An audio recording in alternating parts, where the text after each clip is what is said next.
Just glad you're home. Rennie Fang 03. Summary. When Leo gets taken by Baron Draxum at the young age of 8, he is forced to train under Draxum. At age 13, he finally escapes. He can finally go home, but he's not the same as he used to be. In fear of disappointing his family, he hides from them.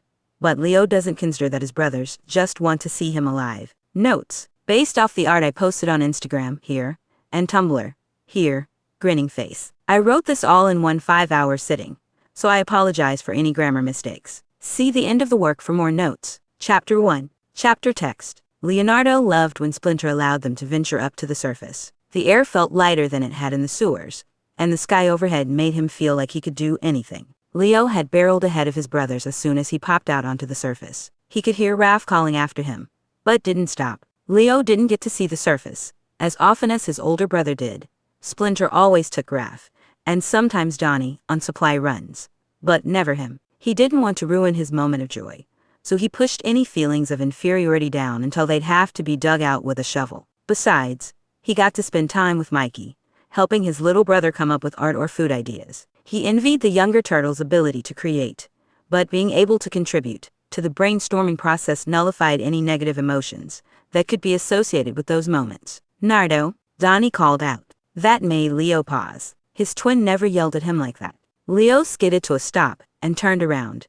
Any words that could have come out died on the tip of his tongue when he caught sight of the large figure that stood between him and his brothers. Finally, after 8 long years, I found you once again, the figure spoke. His voice made shivers run down Leo's spine. Get away from him, Raph yelled. Go away. Leo could see the panic in his older brother's eyes. Splinter's one rule for their outings was to never be seen. Welp. Leo was never good at following the rules anyway. Glancing back at his brothers, he took a deep breath. It would be fine.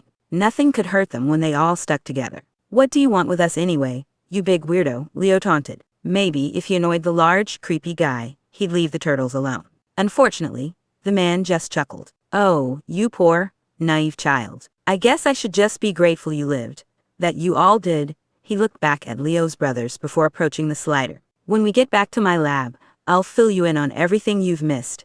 Leo hastily backed up. He tripped over his feet and rolled back onto his shell. He was quick to hop back up when the man didn't stop approaching. He cast a quick glance to where his brothers should be. The alleyway was empty. They left me. They left me. Leo felt panic crawl up his chest and grip his throat. Tears pricked at his eyes, but he didn't allow himself to fall apart. He'd have to wait until he was back in the lair to do that, or somewhere away from this weird, creepy man, at the very least. Reaching into the small bag attached to his belt, Leo pulled out a few ninja stars. He was suddenly very thankful that Raph had decided to force him to participate in their weekly training sessions. With newfound determination, Leo threw the weapons with impressive accuracy. Both stars curved toward the strange mask the man was wearing, but neither hit their mark. Weird pink vines shot out of the ground to take the hit of the stars. Leo continued to scramble backwards and threw more stars. The vines continued to protect the man that never stopped moving forward. What do you want with me? Leo asked,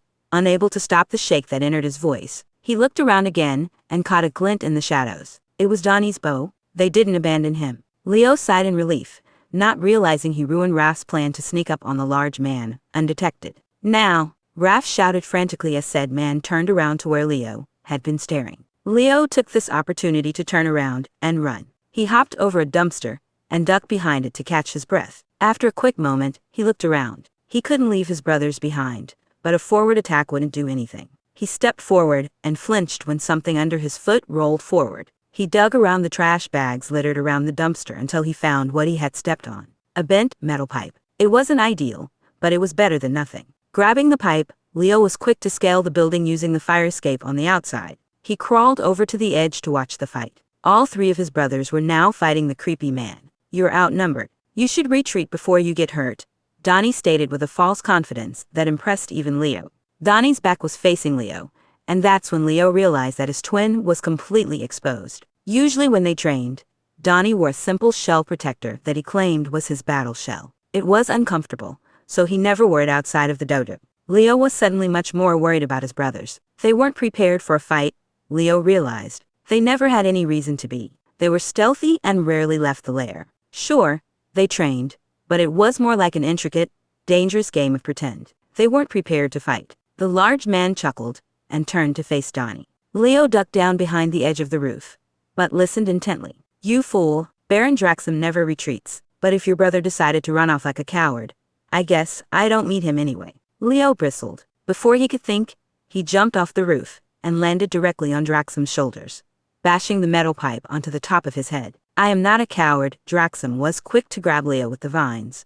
dumping the young turtles off him and holding him in place on the ground. Leo, Mikey shouted. His youngest brother was being held back by Raph, who looked like he was a hair away from losing his temper. Donnie, surprisingly, was the first one to move. Instead of rushing toward Draxum, he crashed directly into Leo, using one of the many blades hidden in his bow to cut the vines. It wasn't very effective, but was enough that Leo could wiggle out of his restraints. He grabbed his twin's arm and jumped away from the pile just as another vine tried to grab them. Thanks, Don, he huffed and turned to face Draxum. Think you could give Dad a call? Donnie nodded and lifted up the tech that he had built into his sleeve. Leo pushed Donnie into Raph and Mikey, standing in front of them protectively. Go away, you creep. Can't you see we don't want to go with you? Draxum glared at Leo, feeling at the crack left in his mask. You have impressive strength, Slider, but if you do not want to join me, I will not hesitate to destroy you. Leo shivered and glanced back at Raph. Get them to safety, he muttered before running directly at Draxum. You'll have to catch me first, you stupid sheep, Leonardo.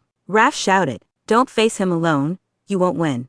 Draxum had switched from trying to catch him with the vines to trying to stab him with them. Leo grit his teeth and glared at his older brother. Trust me, get them to safety, and I'll be right behind you. Raph glared at Leo for a moment before nodding. Grabbing Mikey under one arm and Donnie under the other, he ran.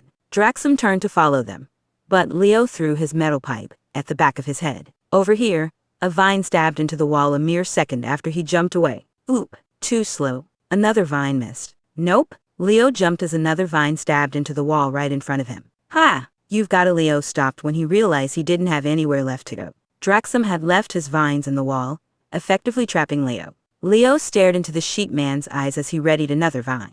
You weren't being serious about the whole killing Theaghh. Leo's flinch was the only thing that saved him from having his left arm impaled by a surprisingly sharp vine. He wasn't left unscathed though. The vine pierced the bottom of his upper arm, and Leo heard the horrid noise of his own shell cracking. He felt a small fracture form right where the vine was still impaled in the wall. You're more skilled than you look, but you're still just a child. Draxum reached toward his face. Leo flinched back, hitting his head on the wall. The sheep man grabbed his mask, ripping it off harshly, and throwing it on the ground behind them. You alone will make a fine warrior, and maybe you'll be able to convince your brothers to join our cause. Leo felt faint as the panic he had pushed down earlier rose up and threatened to drown him. Combined with the pain and fear of his physical wounds, he stood no chance. He barely felt it when Draxum grabbed him with the vines and walked out of the alley. The last thing he recalled seeing was an empty plot of dirt with a few construction machines littered about. Donnie fought back against Raph's grip on him as they entered the alleyway they had emerged from. Put me down, Raphael. Leo's back there by himself. I know that, but distracting him by being in the line of fire wasn't going to help. We have to go back. Dad knows where we are, and he'll be here soon to help. Then we wait for Dad, Raph said sternly. He put the two younger siblings down, keeping an arm on Donnie's shoulder to prevent the genius from running off on his own. What? Donnie was infuriated. He knew that their best chance of victory was having Splinter in the fight, but if the four of them didn't stand a chance, Leo alone had even lower odds. If we go back, we can at least stall for time. Raph puffed out his chest to make himself seem bigger, sturdier. We wait for Dad. That's final. No amount of physical intimidation could hide the shake in his voice or the tears in his eyes. Donnie took a deep breath and turned to Mikey, who was staring at Raph with wide, scared eyes. Leo's going to be okay, right? Raph hesitated, and that was enough for Mikey to start crying. Raph turned his attention to the youngest of the three of them. He held Mikey as he shook, unable to promise their little brother anything. Donnie took one look at the sight and turned around and ran. Raph called after him, but Donnie didn't stop. He wasn't going to let his twin get hurt because he was too scared to fight. When he got to where they had left Leo, he tripped over his own feet in surprise. He fell forward, scraping his chin and hands on the rough street. His glasses fell off his face, and Donnie heard them crack. Quickly, he scrambled to his feet and picked up his glasses. Before he could grumble about the crack messing with his vision, he choked on a breath. There were holes all along the walls of the surrounding buildings, and in the center of the vaguely round pattern was one, singular hole, with blood splattered around it. Donnie choked on a sob, immediately running through all the worst-case scenarios before his eyes caught the sight of Blue laying on the ground. He stumbled forward and kneeled next to the object, next to his twin's mask. It felt like an eternity passed between his last breath and the sob that ripped through his chest. He gripped the fabric to his chest and curled over it. Donnie took a deep breath. Leo can't be dead. There's nobody. Leo can't be dead. Leo cannot be dead. He cannot. Donnie's breath hitched when he heard soft footsteps. They weren't soft enough to be his family, but they weren't intimidating like Draxum's were. Donnie watched the alleyway where the sound was coming from, holding out his bow threateningly. His grip faltered when a young girl rounded the corner, and froze when she saw him. "Who are you?" he asked lowly. After a moment she spoke. "Oh, I'm April O'Neil." She puffed out her chest and spoke proudly. "Who are you?" Donnie remained silent and glared at her. It took a moment before he spoke. "Why are you out here? And why are you so calm?" April glanced over him and smiled. "Well, you don't seem ready to hurt me, so I have no reason to be scared of you. And you seem sad." Donnie looked down at the mask in his hand. He realized he was shaking. "You didn't answer my first question. I heard some noise, and a scream, then nothing. I wanted to make sure everyone was okay." She seemed to catch the way Donnie's grip on his twin's mask tightened. "I'm assuming that nothing's okay." Donnie shook his head, his words catching in his throat. Before he could speak again, he heard his father's frantic footsteps approaching. "Purple," he called out. "Where's your brother?" Donnie took one look at his father, and the two brothers that trailed behind the rat before breaking down in tears. He looked back down at the mask in his hand before breaking down completely. He didn't know how long he had sat like that, hunched over, and sobbing, but it was long enough that his legs were fast asleep, and the thought of doing anything other than sleeping was exhausting. Splinter sat beside him, close enough to feel his presence, but not close enough to make him feel trapped. Donnie was thankful, but didn't have the words to express it. He looked around and noticed Mikey sitting between April and Raph. She must have introduced herself while he was losing time. Mikey was the first to notice that Donnie was aware again. He gave his brother a small smile. "Do you want to go back to the lair?"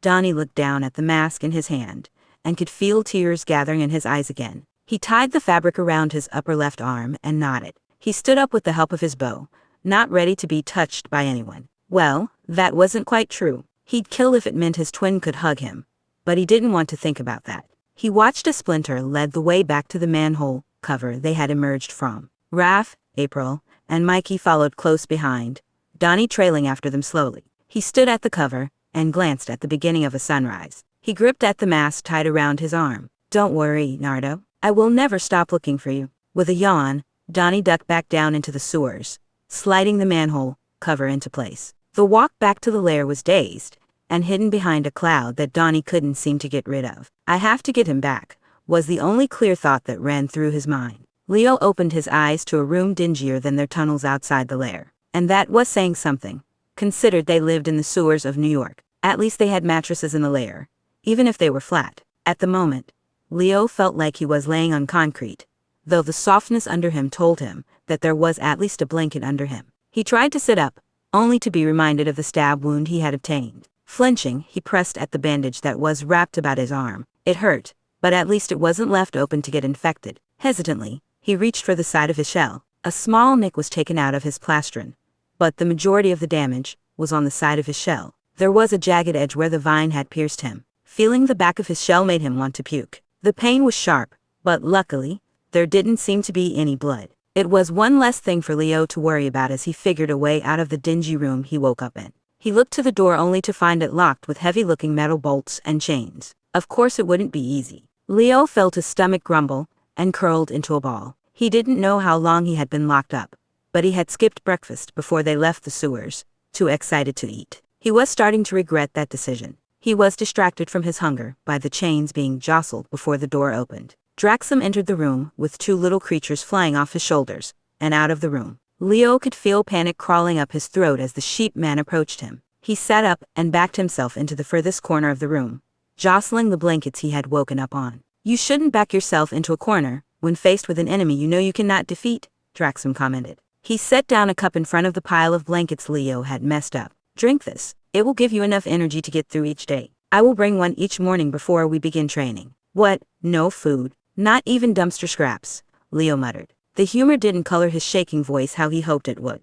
Draxum scowled at his comment, and Leo took some pride in that. I don't think I'll make it through a day with a single protein drink, Draxum growled before speaking. It is not a protein drink. It is a shake composed of all the nutrients that yokai naturally have that allow them to go long periods of time without food. Your human DNA has deprived you of them. But with the shake, you will no longer have a need for petty human meals. Leo scowled. Sounds pretty dull. You'll have bigger problems than a stupid little drink. Oh, is it how to fix that crack in your mask? It's pretty distracting, Leo mused. He was shaking, but the humor he found in making fun of his captor brought him enough joy to continue testing his limits. Draxum went cross-eyed for a moment before glaring at Leo once again. You will begin training immediately. With just one of you, you'll need to be stronger than ever to wipe out the humans. Wait, what? Me? Wipe out the human race? Have you ever seen the surface? Shut up, you insolent child, Draxum shouted, and wrapped a vine around Leo's throat. Leo coughed as the vine tightened. The human race chased us yokai underground. A great evil is bound to destroy us. I will not let that happen. I created you to fight.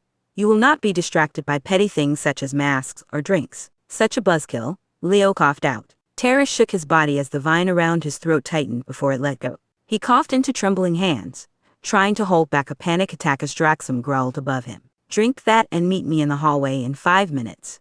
Without giving Leo a chance to respond, he stomped out of the room and slammed the door. Immediately Leo tried to control his breathing. In and out, in and out. It took a moment, but Leo's thoughts cleared ever so slightly. Usually he was on the other side of this kind of moment. He didn't want to think about it, because he knew that if he thought about life in the lair, he'd begin to spiral. He'd think about his last words to his family being a lie. He'd never meet them back in the lair, and he'd never get to say sorry to Raph. He'd never get to tell Mikey just how much he enjoyed brainstorming with his younger brother. And Donnie, he'd never get to tell Donnie just how much he appreciated his twin, his other half. No matter what happened, they were always there for each other, and Leo would never get to tell Donnie just how much those moments meant to him. Before Leo could spiral any further, his door was slammed open. Time's up, Slider, Leo scowled. That's not my name, Draxum glared. That's not your choice to make. I made you, and I get to call you whatever I choose. Follow me. I will allow you one choice. Leo took a quick sip of the drink Draxum had delivered earlier. He gagged. That was disgusting. Is it the flavor of this stupid protein shake? A vine was around Leo's neck once again. I take that back. You'll be training with a sword. Draxum dropped the vine from Leo's neck and began walking away, leaving the door open. With a quick cough, Leo jogged to keep up with the tall yokai. They ended up in a weapons room, where Draxum approached a case that contained 4 glowing weapons. Donnie would love this room, Leo thought. He watched as Draxum grabbed the sword and handed it to the small turtle. Leo hesitated a moment before grabbing it. The sword was heavy and definitely much taller than him. He struggled to lift it. Draxum scowled. Have you done nothing these past 8 years? I'm 8. What am I supposed to have done? Leo snapped back. He flinched as a vine appeared at Draxum's side, but it didn't go for him immediately. Leo still understood the warning and snapped his mouth shut. You were created for war. You were supposed to be training since the beginning of your life. Sounds boring, Leo huffed. Draxum turned around and stomped out of the room. Follow me, Leo whined as he sprawled out on the blankets Draxum mistakenly called his bed. His arms and legs were sore from the sudden, exhausting exercise he was put through. He was pretty active in the lair, but this was a whole new level of exercise. It felt like torture. With a sigh, Leo could almost admit it was. He reached a hand to his throat and frowned. The skin was sore, and even breathing irritated his throat. He didn't even want to test out talking. Rolling over, Leo curled into a ball and closed his eyes, hoping to get some sleep before the pattern would repeat again tomorrow. The silence made his ears ring. He missed his brothers. He missed the lair. Leo woke up to the door being slammed open. Draxum put the cup down next to Leo's head and stared at him. With a grumble, Leo grabbed the cup and took a sip of the repulsive liquid. He loathed to admit it, but he did feel a bit more energetic after even just a few sips. He didn't have the stomach to finish it. Can't you put a drop of chocolate or something in this?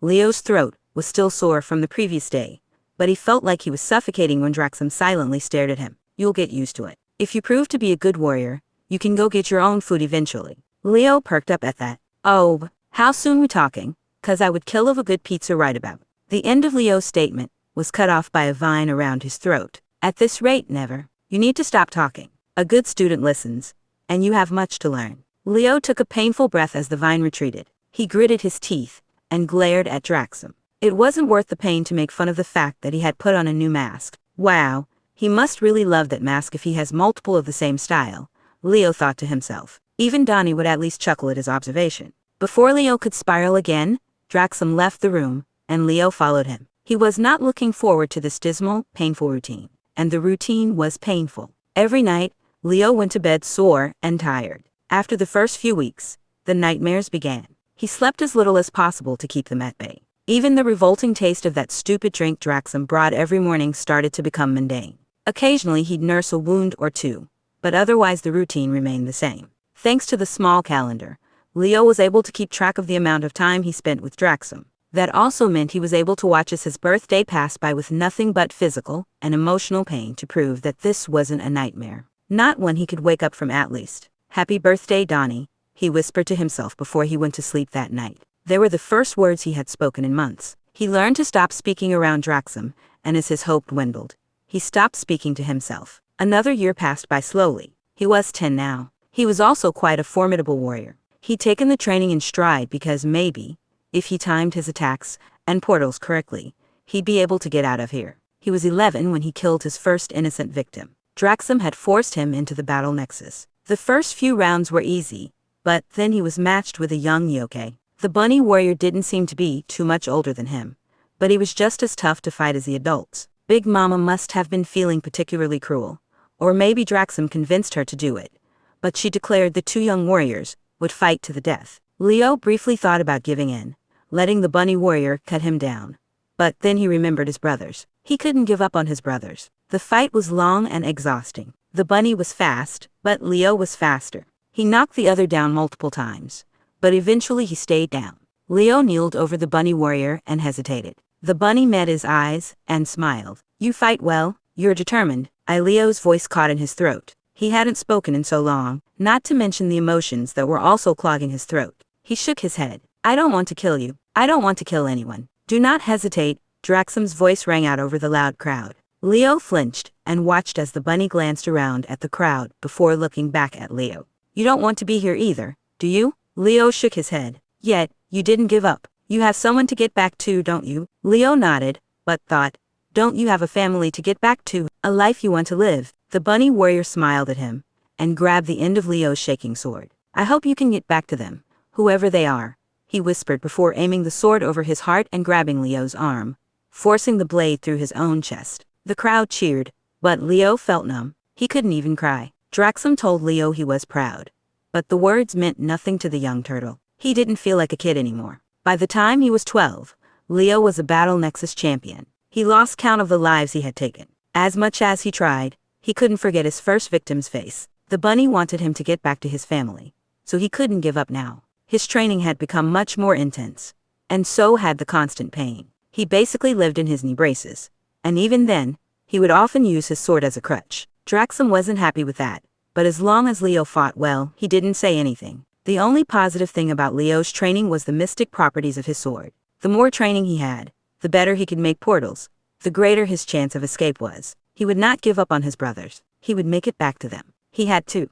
On the morning of Leo's 13th birthday, he began his plan of escape. In the past 5 years, Draxum had slowly begun giving him little bits of freedom, the less he fought back. That meant that he had a little more time to himself in the morning. Leo was thankful, because that gave him enough time to make a portal out of the hidden city, and run off to find a place to hide, which is exactly what he did. The moment he stepped onto the roof of a New York apartment building, he almost broke down in tears. He looked up at the night sky, and smiled for the first time in 5 years. The bright moon reminded him of that bunny warrior's bright fur and fighting spirit. Leo's gaze hardened, and he ran. He found a manhole cover, and hesitated. He was so close to going home, so why didn't he want to? The bunny warrior's face flashed in his mind again. Leo backed away from the cover, and jumped up onto a nearby roof. It had been 5 years. He was a killer now. Raph would be so disappointed. Mikey would probably be scared. And Donnie, Leo didn't want to know what his twin would think of him. He glanced at the cover again, just as it opened. He ducked under the ledge of the roof, grabbing a ratty old blanket from a nearby clothesline to hide under. He watched as a human emerged from the sewers. She stretched her arms up, and reached down to grab someone's hand, and hoisted them up. "Donnie?" Leo's breath hitched, and he ducked down, missing the suspicious glance his twin shot in his direction. After a moment, Leo peeked over the edge again, and watched as his twin walked after the human girl. He had a bounce to his step, and his hands moved excitedly. He was obviously info-dumping about something. Leo felt a pain in his heart. He really wanted to hear his twin's voice, but he couldn't bring himself to move closer to the two of them. Leo thought he saw something tied to Donnie's upper arm, but he couldn't make out the color in the darkness of night. Leo watched as they disappeared through the alleyway, heading into the city. He stared at the manhole cover for one more moment, before turning and running away. He had to be better. He had to improve himself so he could go home. He had to be worthy of going back home. Leo wasn't sure that he would be able to handle the disappointed looks he would receive if he returned home 5 years later with innocent blood on his hands. Only one issue: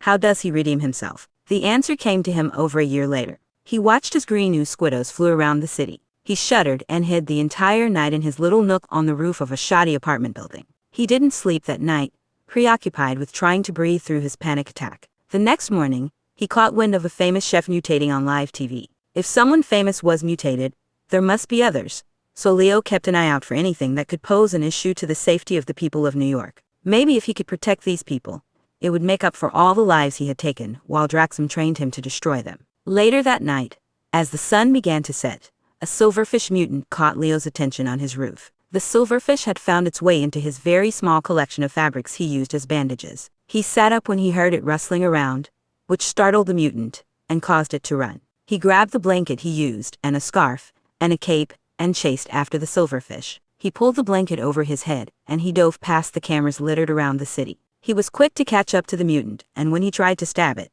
it split in two. With a growl, Leo stomped at it, but it only split apart again. His leg ached, causing him to kneel a moment, while he caught his breath, gritting his teeth through the pain. It was enough time for the silverfish to get away. Leo almost chased after it until he heard the sound of rotors. Leo ducked behind a wall and glanced around to see Donnie using his battle shell to hover over the alleyway the silverfish mutant had run into. "All right, you've eaten people's laundry for the last time," Raph called out from the same alley. Leo crouched down low and covered his mouth as tears rolled down his face. That was Raph. There was no mistaking it. Even if his voice was deeper, he still spoke in that confident tone that Leo had always found comfort in. Mikey's voice also came out of the alleyway, though Leo didn't process any of the words. Too busy focusing on his brother's voices, he heard Donnie ridiculing Raph as he ran away. Leo didn't stop until he got to his hut. It wasn't like he hadn't seen his brother since he escaped. He had.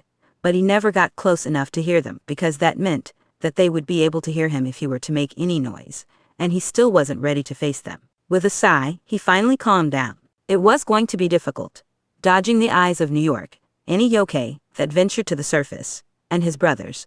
But if he was going to be better, he had to. By protecting the people of New York from Draxum and his stupidoos, maybe he'd be worthy to see his family again, to be a part of his family again. In hindsight, Leo knew it was only a matter of time before someone found his hideout. In his constant search for stray mutants, he had begun to get sloppy in the stealth department, especially when the guilt and the pain in his legs grew to be overwhelming. He was laying in his pile of scrap fabrics he picked up from various places when he first heard the soft footsteps outside his hut. With a grunt, he hoisted himself up. His legs were hurting, but he stood anyway, holding his sword in front of his face defensively. He crouched down into a fighting stance with the faint shadow approaching the entrance. He took a deep breath, getting ready to attack when he locked eyes with the intruder. With Donnie, with his twin, he never released that breath. Donnie also seemed to hold his breath, his eyes fluttering over Leo's figure. Leo did the same for Donnie, noting the fabric tied around his upper arm. Oh, that was his old mask. The mask he lost 5 years ago. He noticed Donnie held an updated tech bow in his hands. His shoulders and back were covered with what Leo assumed was a battle shell. Period. Leo? Donnie was the first to break the silence. Leo flinched and took an unstable step back. He was definitely not ready to face his family again. He had just barely begun to redeem himself.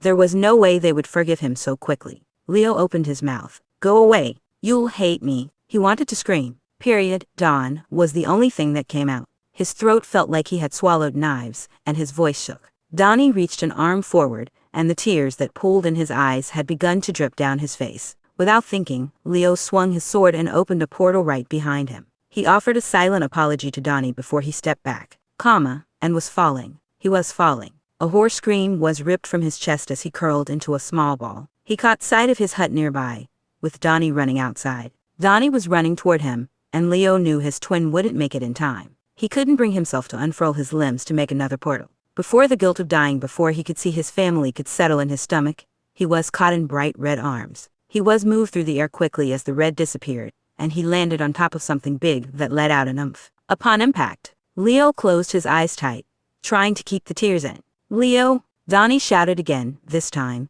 he was at Leo's side. Leo remained curled up on top of the one who caught him. The body under him froze for a moment before wrapping him in a hug. Leo didn't need to open his eyes to know it was Raph. He never forgot the feeling of safety that came with being wrapped in his older brother's arms. "This is real, right?" a shaky, hopeful voice asked. "Mikey." Leo assumed Donnie nodded because his youngest brother was barreling into him almost immediately. "Leo," Mikey cried. Anything else he tried to say was incoherent, muddled together with Raph's quiet sobs, and Mikey's own, louder ones. They remained like that for a moment before Leo pushed himself away from Raph weakly. Immediately Donnie was at his side, resting a hand on his shell. Leo shook his head and opened his mouth to say something. Anything. But nothing would come out. "I'm so sorry." His breath hitched and a sob bubbled out of mouth. "I missed you so much." He barely heard Donnie as his twin tried to coach his breathing. "I'm a monster." He moved himself away from his brothers so suddenly that pain spiked up his legs, and he cried out, curling into himself as much as he could. "I'm so sorry." His vision spun and darkened as he fell to the side. He could feel panic hands on his shoulders and back. Distantly, he heard his brothers shouting. But nothing got through the fog in his mind. Leo was barely awake some time later. He didn't open his eyes, but he felt safe. He could tell there were more people around him than just his brothers, but they didn't feel dangerous. With a sigh, he cracked his eyes open and noticed Donnie was laying beside him on the bed he had been put on. He felt Donnie's hand in his, and for a brief moment, he smiled. For just a moment, he could pretend that he was 8 again, and it was just a nightmare. For just a moment, he could pretend he was safe. And in that moment, he could finally enjoy a peaceful sleep. Notes. Thanks for reading Grinning Face. If you enjoyed, please leave a comment and you can scream at me over on Instagram, at Wilbur's Habana, or on Tumblr, at Sadleon. Series. This work belongs to Part 1 of Lonely Leo. Our next work